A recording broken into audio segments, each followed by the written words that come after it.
For decades, I saved other people's lives.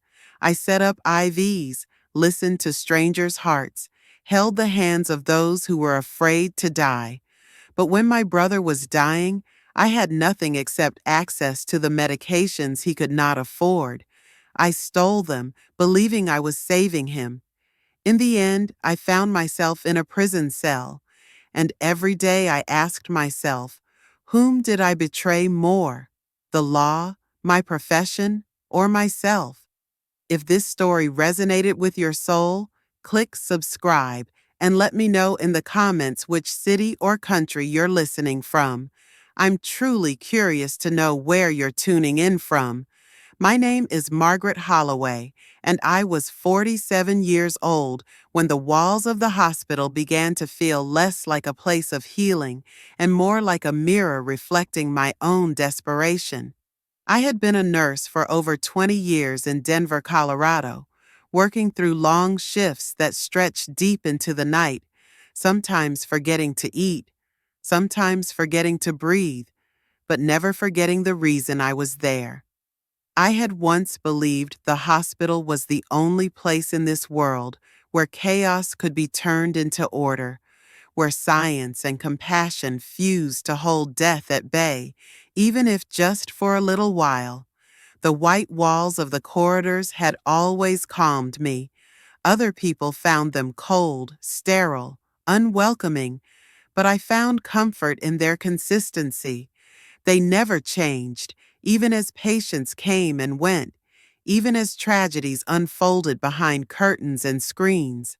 I walked those halls with steady steps and a sense of purpose, my shoes squeaking faintly on polished linoleum, my stethoscope hanging loosely around my neck like a badge of trust. I knew where every supply closet was, where each crash cart stood, where the hidden vending machines hummed quietly between double doors. It was my second home, and sometimes my only one. But that winter, the air inside those walls felt different. The sharp scent of antiseptic no longer reassured me. It stung my nostrils like an accusation. The rhythmic beeping of monitors, once a reminder of lives still clinging to their heartbeat, began to sound like a ticking clock. Every step I took through the corridors felt heavier, as though the floors knew the secret I carried and pressed against my soles to slow me down. My brother Daniel had been admitted to a different hospital across town a few weeks earlier, and the news of his diagnosis spread through my life like wildfire through dry grass. He was only 41, too young to be broken by an illness that devoured strength quietly, cell by cell. The doctors spoke of treatments and protocols, but their words all dissolved into one sharp reality. The medications he needed were far beyond what he could afford. Insurance, that cruel gatekeeper, closed its doors on him with the cold efficiency of a machine that never cared for names, only numbers. I spent my days tending to patients who had access to what my brother was denied. I adjusted IV drips of medication so expensive they came with security seals. I handed pills in small paper cups, each dose worth more than Daniel's monthly paycheck. I watched as families sat by the bedsides of loved ones, relieved to know that treatment was available, that science could stretch life a little further, that someone else's hands, my hands, were trusted with delivering hope. And then I went home, sat by Daniel's bed, and watched him fade. His cough deepened, his skin grew pale, and his eyes, once filled with reckless laughter, dulled with exhaustion. He never complained. That was the worst part. He simply lay there, enduring. It was I who carried the anger, who clenched my fists at night until my nails bit into my palms. I was a nurse, sworn to preserve life, yet powerless in the face of bureaucracy and cost. The first time the thought came, it was almost too faint to notice. I was restocking the medication cabinet in the oncology ward. The key was warm in my pocket, and the shelves opened in front of me with their tidy rows of vials, blister packs, and boxes, all labeled, cataloged, inventoried. My hands trembled as I counted them, not from fatigue, but from the question forming at the edges of my mind. What if? I brushed it away as quickly as it arrived, convincing myself it was just the product of sleepless nights and fraying nerves. But thoughts, once born, rarely die. They circle, they linger, they wait.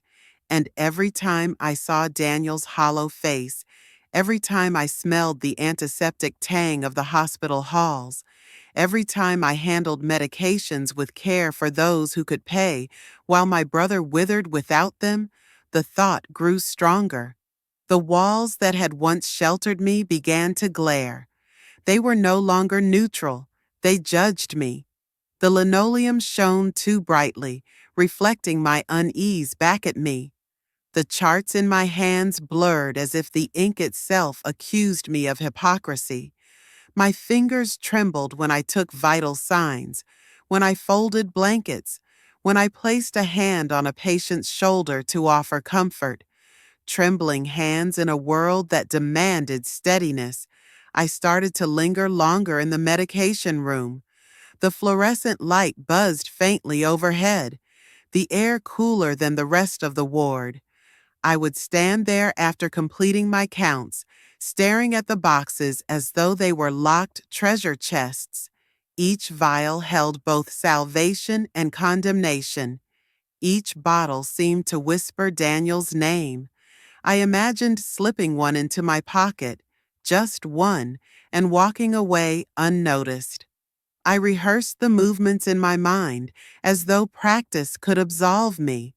My conscience screamed, reminding me of the protocols I had sworn to uphold, the oath I had taken to serve with integrity. But another voice whispered louder, "Isn't saving your brother worth everything?" The tremor in my hands became constant. I wore gloves more often, telling myself it was for infection control, though I knew it was to hide the shaking. When I washed them, I watched the water stream down pale fingers that felt like they belonged to someone else. I pressed them flat against the sink, trying to will the tremor away. But it was not weakness of the body. It was the body rebelling against the storm in my mind. I looked at my reflection in the bathroom mirror one evening after a double shift. The fluorescent light was harsh, the glass slightly streaked, but I saw myself clearly. A woman with tired eyes, fine lines etched deeper by guilt, lips pressed into a line too thin to release a smile.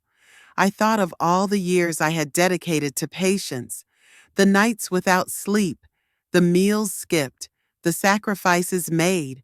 I had always told myself it was worth it, that I was strong because I gave without asking. But in that moment, staring at my reflection, I wondered if all of it mattered if I could not save the one person who mattered most. The white walls closed in around me as though they knew. I walked through the halls the next morning with the same brisk steps, the same professional demeanor, but inside me, a fracture widened. Every beep of a monitor was a reminder of what I could not provide. Every cart wheeled past me was a parade of supplies meant for others, not for him. Every patient's smile was a dagger, not because I resented them, but because I could not extend that mercy to my own blood. The walls remained white. My hands continued to tremble, and the thought, once faint, had taken root. It grew quietly, relentlessly, until I could no longer tell where my duty as a nurse ended and where my desperation as a sister began. Daniel had always been more than just a brother to me. He was the part of my life that tethered me to my own childhood, the living reminder that family was not simply blood, but memory, laughter, and scars shared between two people who had weathered storms together. He was 6 years younger than me, the boy I once carried on my hip, the teenager I defended when he came home with bruises from playground fights, the man who never stopped calling me Maggie long after the rest of the world had settled on Margaret. To lose him felt unthinkable. It felt like erasing a part of myself that could not be replaced. He had grown up full of restless energy, the kind of boy who tested boundaries and came back laughing even when scolded.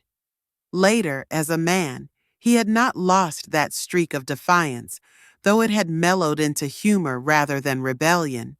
He worked with his hands, repairing engines and fixing whatever neighbors brought into his small garage. He smelled of oil and dust, and he always had grease under his fingernails, no matter how hard he scrubbed. He was not rich, but he was proud. He lived simply, trusted little, and never asked for more than what he could carry.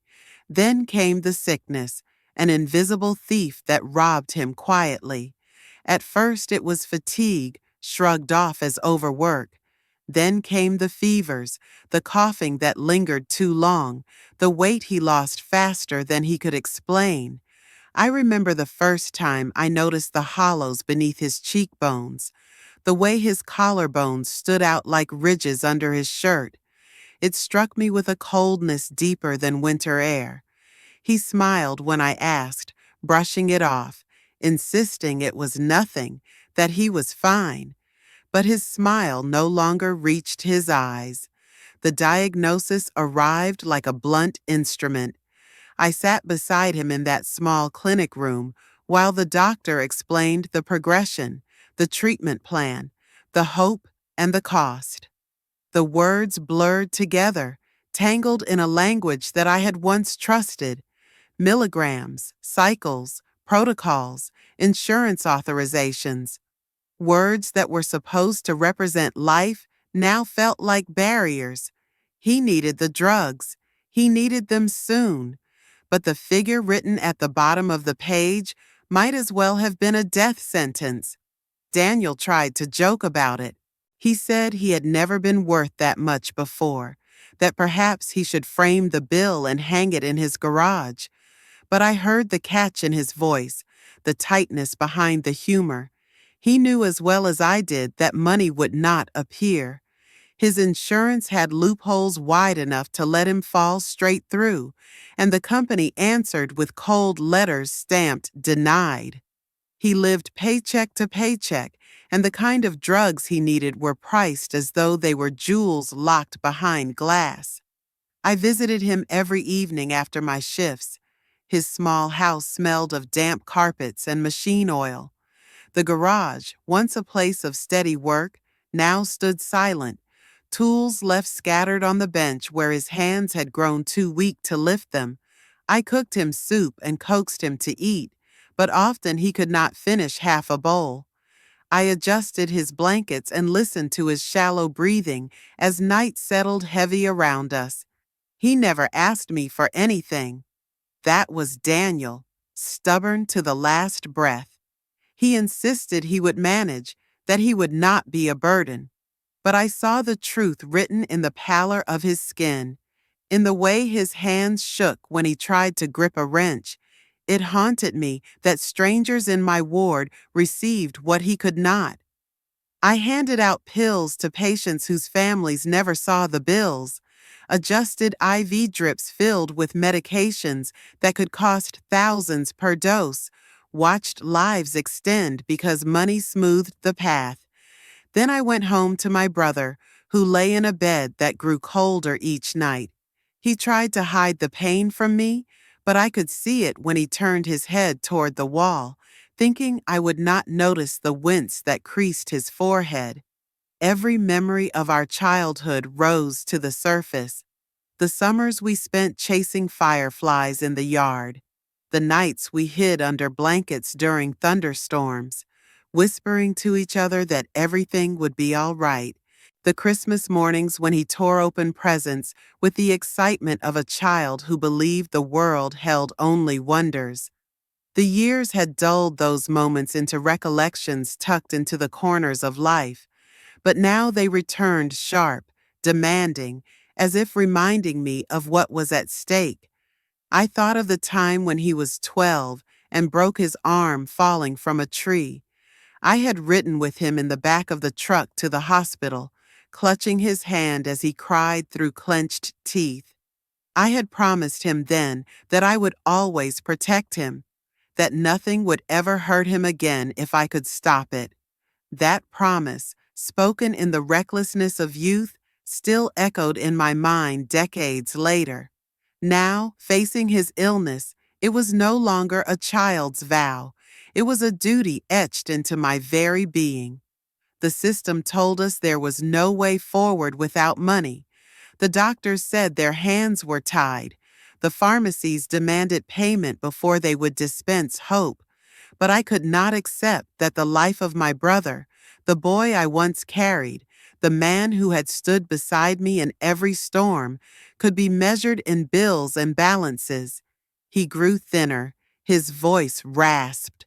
The fever returned with greater force.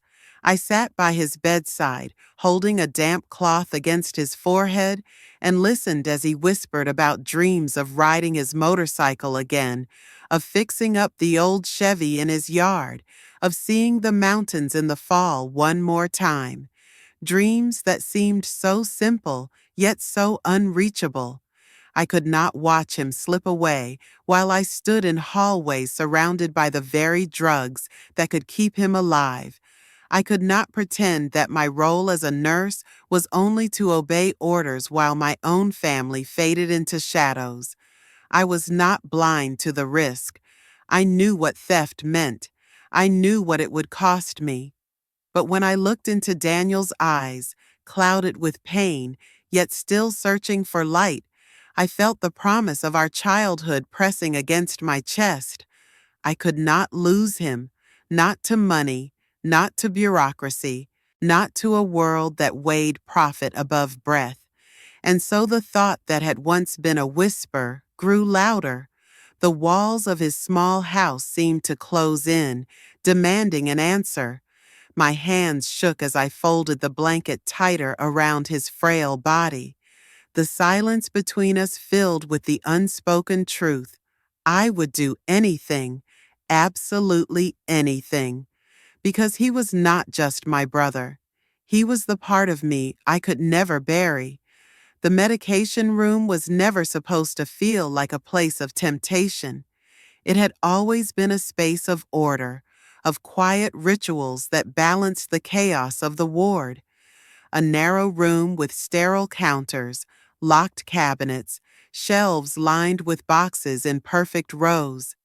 The fluorescent light buzzed overhead, steady and cold, illuminating the bottles and vials as if they were holy relics sealed behind glass. I had entered that room countless times before, key in hand, mind focused on patient charts, fingers moving with practiced efficiency. But now each step into that space felt weighted with the sound of my own heartbeat, thudding too loudly in my ears. The key was small, a simple piece of metal on a ring, but in my pocket it felt heavier than anything I had ever carried. I would feel its outline pressing against the fabric of my scrubs, reminding me that I had access, that I held a power few others possessed. Every time I walked the hall, every time my hand brushed against the pocket where it rested, the thought returned like an echo. I could take them. I could take just one box, one vial, one blister pack. No one would notice, at least not right away. I stood in front of the cabinet one evening after the ward had grown quiet. The nurse's station hummed with low conversation, but inside the room it was only me and the soft hum of the air vent. My hands trembled as I slipped the key into the lock. The click echoed louder than it should have, a sound that seemed to reverberate through my entire body. The door opened smoothly, revealing the neatly stacked medications, their labels sharp under the sterile light. Names I had spoken for years in professional tones now seemed to pulse with urgency. Some of them were Daniel's only chance. I reached forward slowly, as though testing the air, my fingers hovering above the boxes. I traced the printed names with my eyes, whispering them silently, each one a promise and a threat. I felt sweat form at the back of my neck, running down beneath the collar of my uniform. My throat tightened, my mouth dry. It would be so simple to slide one into my pocket, to close the cabinet, to walk out with the same calm face I wore every day. But simple did not mean invisible. I knew the system of counts, the way every pill was logged, every vial recorded. I had performed those counts myself, double-checked them against charts, signed my initials on lines that verified accountability. I knew the audits, the reports, the signatures that hung above all of us like invisible guardians. To take even one meant breaking through an entire web designed to prevent exactly what I was considering. And yet, the thought of Daniel's face haunted me. I saw him pale and fevered, his chest rising shallowly, his eyes searching for relief he could not afford. I remembered the tremor in his hands as he tried to grip a spoon, the way his body shook with the effort of climbing from bed to chair. Each memory pressed against me like a hand at my back, urging me forward. I pressed my palm flat against the edge of the shelf, steadying myself. The cardboard edges of the boxes pressed back into my skin. My hand shook harder. It felt like two forces were pulling me apart. The oath I had sworn as a nurse to protect, to preserve, to act within the boundaries of law and trust, and the bond I carried as a sister, to guard Daniel's life with everything I had, even if it meant crossing a line that could never be erased. The hum of the light grew louder, filling my ears like a warning. I pulled my hand back sharply, closed the cabinet, locked it, and slipped the key from the lock with fingers that felt clumsy. My heart pounded against my ribs. I leaned against the counter, breathing in short, shallow gasps.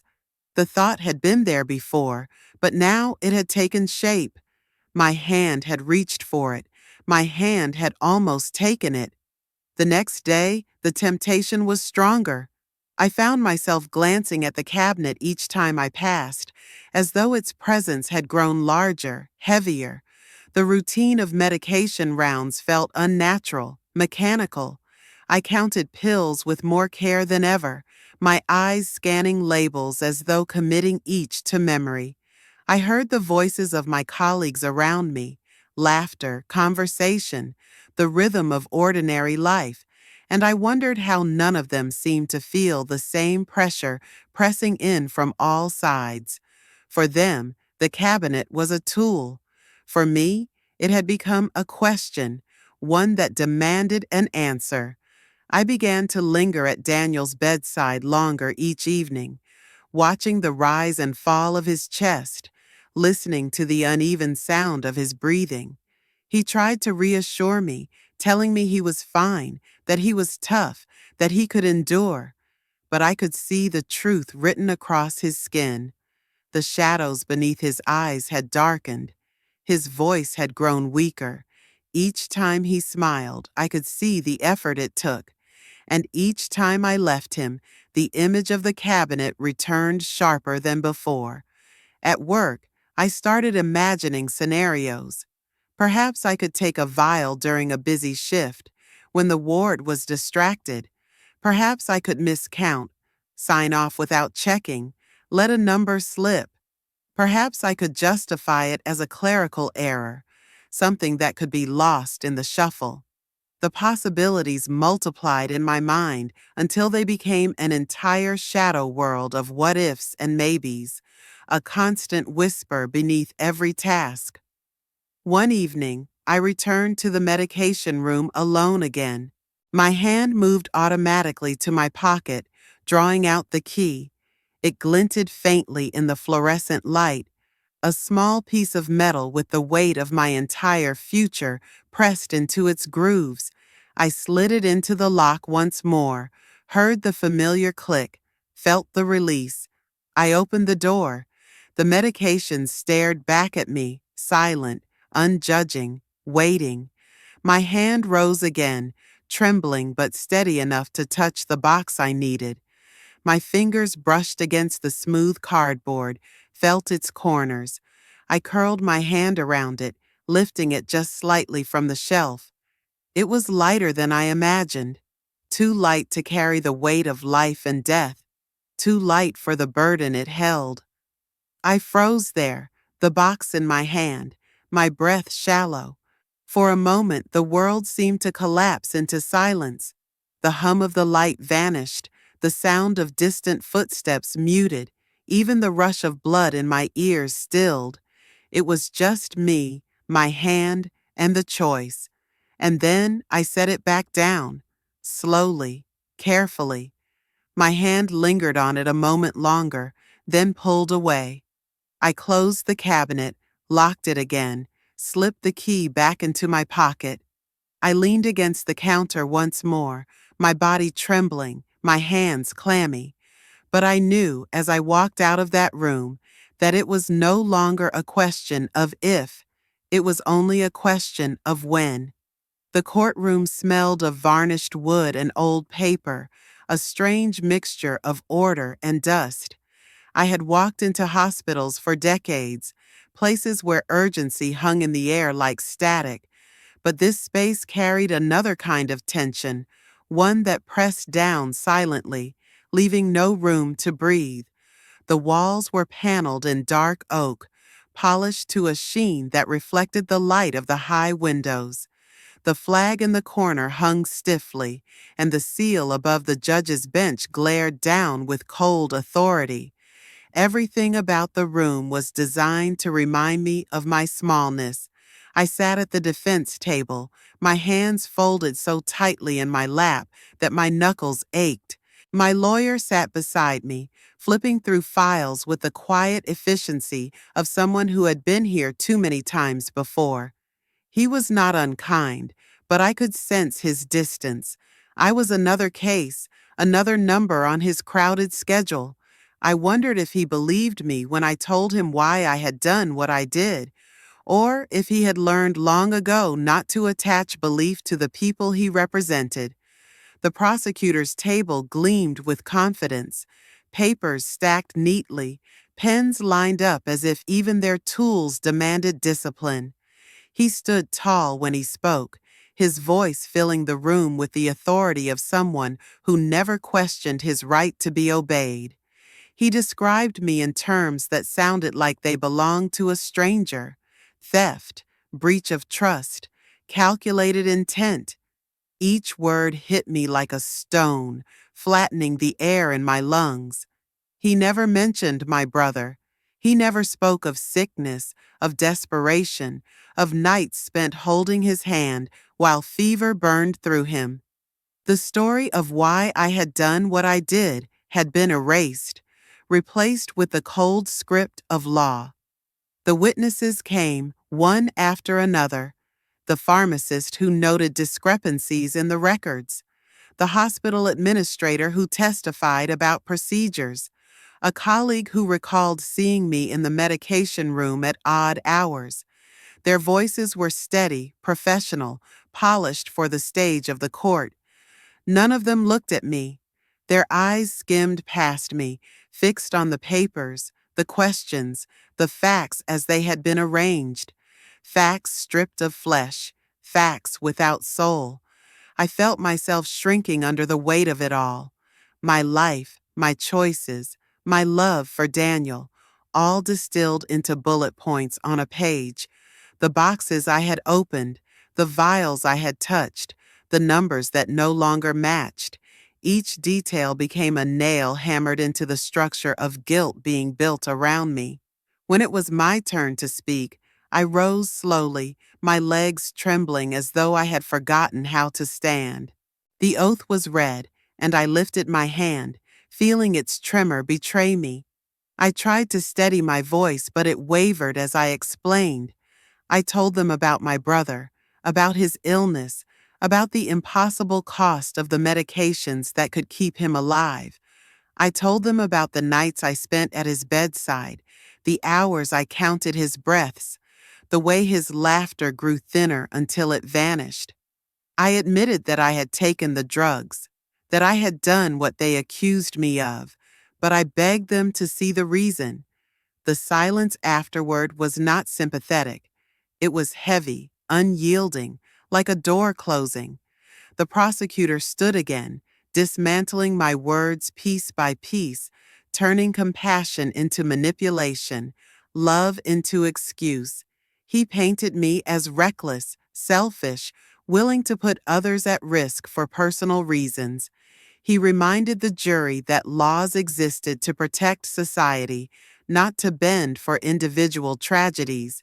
His voice grew sharper with each sentence, cutting through whatever fragile thread of hope I had tried to weave. The judge listened without expression. His gavel rested on the bench like a weapon not yet drawn.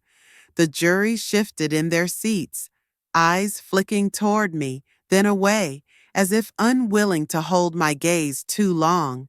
I searched their faces for recognition, for even a flicker of understanding, but they were closed to me. To them, I was not a sister fighting for her brother.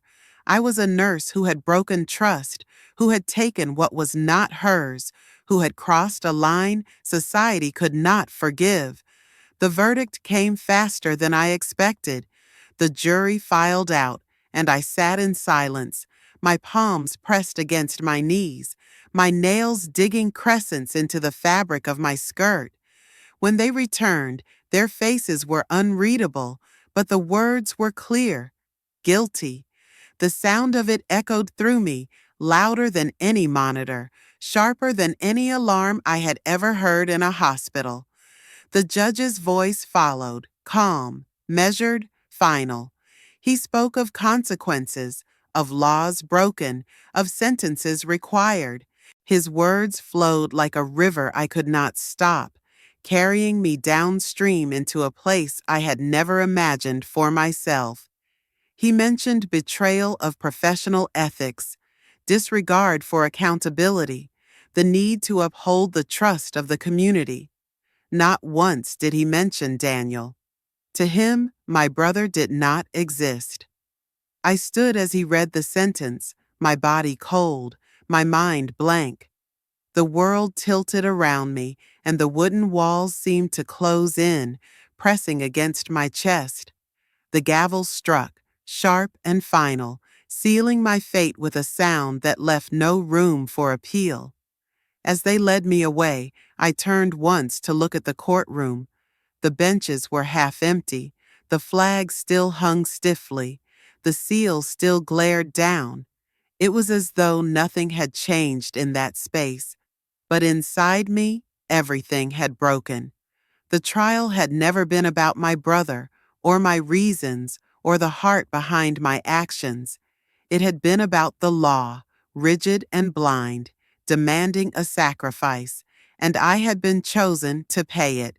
Time in prison did not belong to me. It belonged to the walls, to the locks, to the endless routine carved into days that no longer felt like days. Outside, time had been measured in seasons, in holidays, in my brother's birthdays, in the shift changes at the hospital.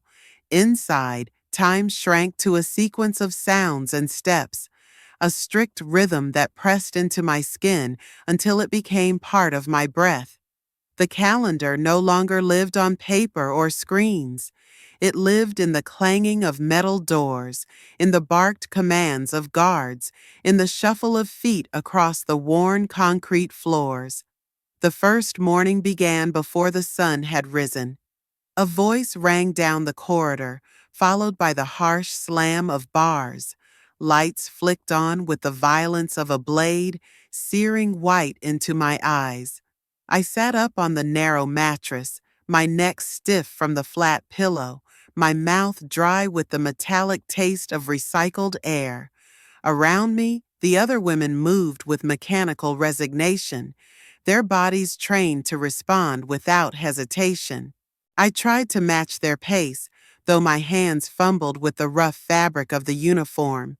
The floor was cold beneath my feet, grounding me in a reality I still could not accept. Breakfast came on a tray that smelled faintly of bleach, powdered eggs, a slice of bread, watery coffee that barely steamed. I forced each bite down, not for nourishment, but for survival. Hunger was just another weakness that could expose you here. The women around me ate in silence, some staring at their plates, others glancing around the room with eyes that measured everything. I lowered my head and followed the pattern. Already I understood that in prison, invisibility was protection. Days blurred quickly. The routine repeated until it carved itself into me like a second skin. Count at 6 in the morning, breakfast at 6:30, work assignments by 7, another count at noon, lunch at 12:30, afternoons filled with either labor or the stillness of confinement, dinner at 5, lockdown at 9, lights out at 10, though the lights never truly went out. A dim glow remained, enough to strip the night of comfort, enough to remind us that nothing belonged to us, not even the dark. I was assigned to laundry duty. Every morning, I sorted through piles of uniforms, sheets, and towels, each one carrying the weight of countless bodies, each one stained with sweat, sometimes with blood, sometimes with the invisible residue of despair. My hands worked until they ached, plunging fabric into machines that rattled and hummed without pause. The steam rose around me, damp and heavy, clinging to my skin. I told myself it was better than sitting idle in the cell. At least here, I could move. At least here, I could pretend the labor meant something. The calendar etched itself into other patterns, too. Commissary days every 2 weeks, when women lined up with slips of paper and received small luxuries, instant coffee packets, a candy bar, deodorant that smelled faintly of lilacs. For some, it was a lifeline. For others, another reminder of what they did not have. I bought a notebook and a pencil with my first allowance. It became my hidden calendar, not of dates, but of words, a place to record what the prison schedule could not erase. Memories, fragments of thoughts, prayers whispered into the page. I learned to measure time by the lives around me. One woman marked her sentence in cigarettes, trading them carefully, counting them down as though they were beads on a rosary. Another scratched small lines into the corner of her bunk, a secret calendar etched into paint. A younger inmate cried into her blanket every night for the first month, her sobs soft and broken, until one night she stopped. I realized that was another way time declared itself, not in days past, but in the moments when voices went silent. I tried not to count the days until release. The number was too heavy, too sharp to carry. Instead, I counted the walks to the yard, each one a brief reminder that the sky still existed, even if it was framed by fences topped with coils of razor wire. I lifted my face to the sun, let its warmth sink into my skin, and imagined that it remembered me. The clouds moved slowly above, and for a few minutes at a time, I felt almost human again. Nights were the longest. The cell was small, the mattress thin, the pillow lumpy. The air smelled of iron and disinfectant, a scent that clung to my clothes, my hair, my skin. I lay awake listening to the echoes of voices down the corridor, some angry, some desperate, some laughing too loudly to be real. The pipes groaned, the building shifted, the unseen machinery hummed. Sleep came fitfully, broken into fragments that left me more tired than before. I thought of my brother often, wondering how many days he marked while I marked mine. I pictured him lying in his own bed, struggling to breathe, while I folded sheets that smelled of bleach. I wondered if he blamed me or if he understood. In the darkness of the cell, I whispered his name into the air, a fragile ritual that became my own calendar. Each night began and ended with him. The prison calendar was merciless, but it was also precise. It taught me to live inside repetition, to surrender to structure. It stripped away the illusion of choice until all that remained was endurance. I became one more body moving through the rhythm, one more pair of hands folding sheets, one more voice silent at count. But inside, I carried another time, one that did not belong to the guards, or the walls, or the schedules. It was the time of my memories, my promises, my guilt. That calendar had no dates, only weight, and in the hollow spaces between counts and chores, between lights on and lights out, I clung to it because it was the only calendar that reminded me I was still alive. Redemption did not meet me at the prison gates. There were no open arms waiting, no voices calling my name with forgiveness. The day I stepped out, the air was sharp and cool, and the world went on as if I had never been gone. Cars moved steadily down the street. People hurried with bags of groceries. Children tugged at their mothers' hands. No one looked at me. I was invisible. Freedom was not applause. It was silence. And in that silence, I had to learn how to exist again.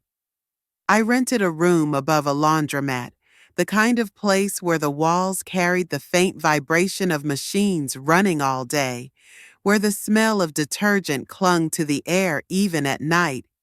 The room was small, one bed, one dresser, one cracked mirror that distorted my reflection just enough to remind me of the years I had lost. I placed my few belongings on the dresser, an old watch that no longer ticked, a worn Bible I had been given in prison, and a notebook filled with pages I had written when sleep would not come. It was not much, but it was mine. I began walking to the shelter downtown. At first, it was just to fill the hours, to keep myself from sinking into the heaviness of isolation. The building was old, its bricks darkened by weather and time, its windows streaked with grime. Inside, the air was thick with the scents of bleach, sweat, and the faint sweetness of donated soap. Women drifted in and out with bags that held their entire lives, faces lined with exhaustion, and stories no one wanted to hear. I recognized them. I was one of them. I did not tell anyone where I had been. I simply started cleaning tables, folding clothes, organizing boxes of canned food. My hands moved automatically, finding comfort in the repetition. The staff barely noticed me at first, but the women did.